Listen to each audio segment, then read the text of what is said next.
it has not turned around the New York Rangers. Right. They continue to slide. 6th in the Metro, 5 of 6, and have 3 wins in their last 14, and then pulled the trigger. And I think it was last week, maybe or the week before, talking about Kaapo Kakko. He's gone to Seattle for Will Borgen, a 3rd and a 6th. Yeah. Doesn't feel like great return for the 2nd overall from 2019, but it's a move. It's another move by Chris Drury. Your thoughts? Well, you're right. It doesn't feel like a great return, with all due respect to Borgen, who, again, we don't know what his game is going to look like in a year or 2, 5 years from now if he's still around. Just based on the reaction that I got from other club execs around the league when that deal went down, I would say that Chris Drury probably left something on the table. Oh, but I say that, and I would say this too. Kaapo Kakko's name has been out there for a long time. That's not new. We're just kind of retreading an old tire here in the insider business, right? So that's kind of where we're at and where it brings us to now. And all I know is the teams that I talked to after the trade just said, "Geez, I mean, we didn't know that was going down."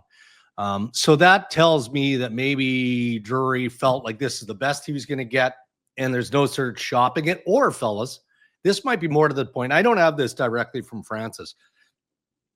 He's a hard SOB to deal with, Ron Francis of the Seattle Kraken. He does not play the media game in any way, shape, or form.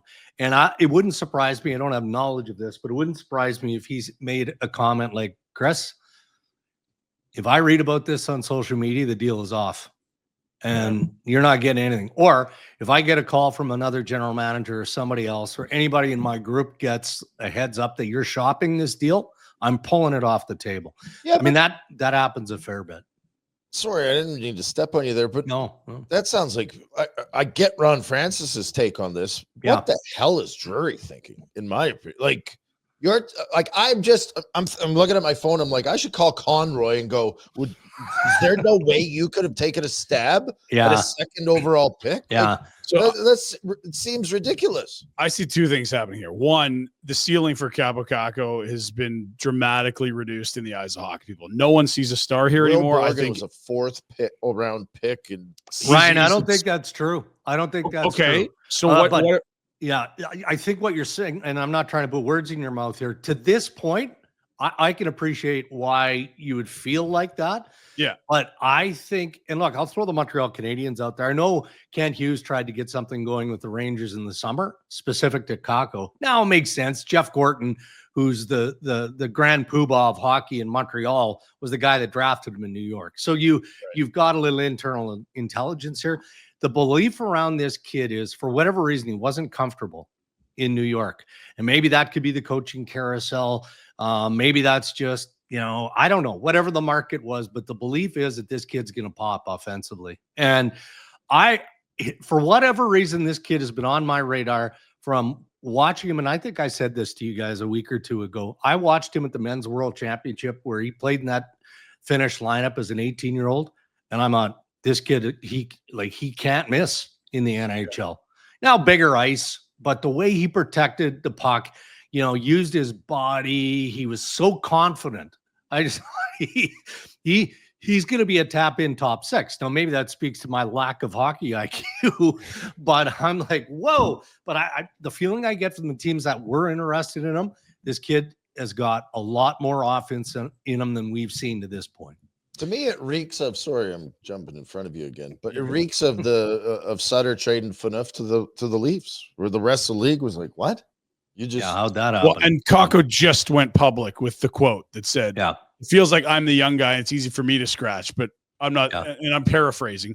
Yeah, this feels like Nikita Zadorov in Calgary last year. Yeah, he just signed a monster 5-6 year deal with Boston. Yeah. They got a 3rd in 3 years and a 5th for him. But they needed to get that guy out of the room. He was poison in the well. And maybe this is Drury's way of saying, look, if you're going to come out and speak publicly against the owner and the GM, I'll take less. Get out of here. Whoa. I guess it wasn't Drury. Drury's been too public with all of this shit. So for him to turn around and go, you can't be public and complain that you're a kid. You're going to be the squeaky wheel. You're out of here. Maybe that's it. Maybe that's Drury. Well, he sees himself as the guy that controls all that. Drury, you can't trade the GM. I don't know. The way Drury's being portrayed to me. So you think it's a total coincidence that happens within what 48 hours of that comment?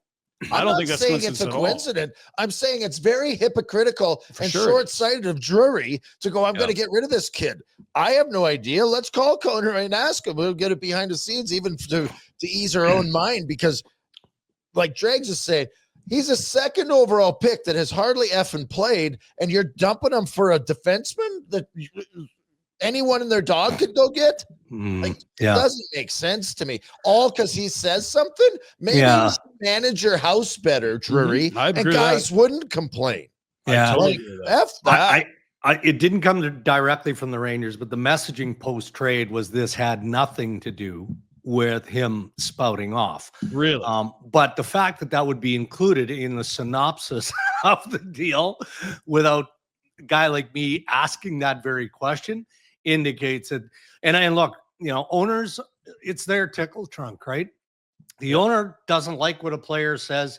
Maybe that does factor into a point, but what I know is this, and you don't have to be an insider or a fan of the New York Rangers, or covering this team at all to see what's becoming increasingly obvious. There's a lot of finger pointing going on around that organization. We would like to look at the owner because he's such an active guy internally, not publicly or externally. Chris Drury is general manager. He needs to be judged on what he's done to this roster and what he'll continue to do. But it feels like, to me, it dates back to the Trouba Kreider stuff coming out and the players going, no, we're not having this. I mean, you can trade anybody you want. You can try and apply pressure to anybody you want, but there is a human and a personal element to this. And so if there's any finger pointing, that finger pointing, in my opinion, is coming from within that room, but it's not finger pointing at player to player. It's finger pointing at Chris Drury. It's finger pointing at Peter Laviolette, who, an experienced coach, is challenged with trying to get this team back mentally on track. And it might be too far off the rails. It just might. With Laviolette, obviously, you just said great coach, great career, great record, all this. Another coach that wears out not his welcome's the wrong word. He's got a shelf life too, right? Yep. And sometimes the squeeze, when you get close, the squeeze, you squeeze a little harder because you think, I'm going to squeeze this much more juice and we're going to beat the Florida Panthers and get to the Stanley Cup Finals. Is it possible that he should be taking a little more responsibility for what's going on? From here, I'm like, it's Drury and the owner, and they're a pain in the ass, and they've made a mess of things in the dressing room, and the guys are pissed off. But that's skipping past Laviolette. Yeah, I mean, I don't think there's anybody associated with that organization who shouldn't be accepting some responsibility. Now, a lot of people can't do anything to change the in-game product. The head coach most definitely can. Right? Most definitely can.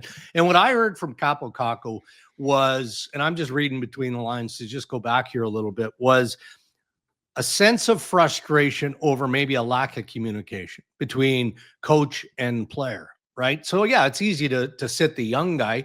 But, Peter Laviolette, on a real short-term basis has benched Panarin for a shift or two. Like he's tried some in-game tactics that haven't resulted in anything meaningful. I just think that they're managing this strictly as, like, I'll tell you what, you name any player on that roster, and I guarantee you there's a trade rumor. I read something about Adam Fox yesterday. Insane. Guys with no what are we doing? Yeah. Like, come on. But instantly my experience tells me that can't be real. That can't be true. And then you look at some of the stuff that we know has gone on around the New York Rangers.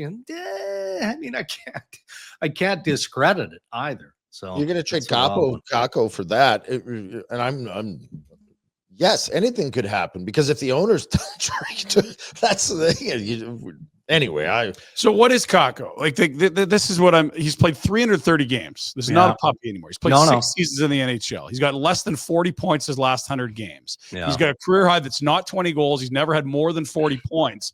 Like, what's the probability he's just a third line winger? And you know what? He went high because he was a great 17, 18-year-old. Yeah. Well, Don't you But think is that you should know if you're the Rangers before you trade I'm him? suggesting maybe they do think that's the case. Otherwise, they're not accepting a depth defenseman in a third and a sixth. Right. I wouldn't argue with that though, right? So again, now I'm going to go back when he was drafted, and it was at that same World Championship, and I happened to be walking down the street with Gorton, and I asked him about what he saw on the upside, and he thought best case scenario would be top 6.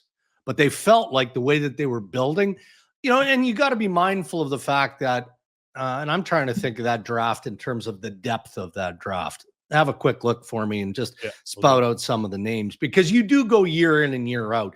And, normally when you're drafting top 3, top 5, top 10, you're getting players that should be, can't miss. Doesn't mean they're all going to be stars. Right? And there's a lot here that would classify as misses, whether it's their fault or just some bad luck. Jack Hughes goes 1, he's a stud. Kaapo goes 2. Kirby Dach at 3 is having an awful year with the Habs. And everyone thought Chicago was crazy. What are you doing giving this guy up? At least I got a first, but he has not bounced back after the wrist injury. No. You got Alex Turcotte, 5th overall from the Kings. He's been just kind of making it now. Yeah. Owen Byram's in there, who still feels like more potential than actual product at this point. And then it's like Cousins, they'd probably want more in Buffalo. Mo Sider, good, maybe not great, but looks like a good pick at 6. That was way off the board. Broberg at 8. Oilers wouldn't even pay him top 4 money, but having a great year. Boldy and Caulfield down the line a little bit, but yeah. So I guess that's my point though. So, if Kakko can get it back, or I guess not back, if he could take that extra step, it even seems strange to say in development, because, you play over 330 games. You should have a pretty good handle on him. But what if he's a 50, 60 point guy and, you've got a decent Seattle team and he can drift between second and third line? I don't think that's a miss by a long shot. I love that's just the reality of his career. Yeah. It's just that I think the days of us talking about him as a star, no, I would agree with that. I don't think he's that. And we can move on because it doesn't need to be the Kaapo Kakko hour. But looking at how did he never play any American League games? How did he not play? He was drafted, made the Rangers, and was an NHLer despite clearly him not being at an NHL level. How does he not play anywhere else? Like Sam Bennett, Dean, doesn't it? Because I wondered, is this a guy that because of waiver eligibility they couldn't send him? He never played anywhere else. Yeah, it's a bit strange. But again, they must have saw enough of him, and that happens. You go through training camp, you come through the preseason, things are trending well.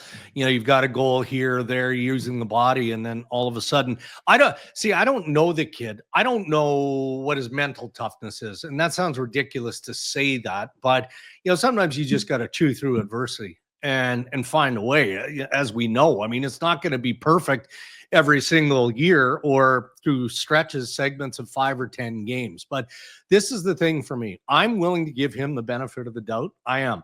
But a fresh start has to flip the page on this guy. Yeah. Otherwise, maybe end of the year when things haven't worked out, if they don't work out in Seattle, we'll be having a different conversation. Hey guys, thanks for watching. Be sure to check out more of our content right here on the Flames Nation YouTube page. We had a bunch of great long form interviews. You can check out some videos we've done as well outside of the studio. And of course, if you want more writing or merchandise stuff, flamesnation.ca or nationgear.ca. Appreciate you watching.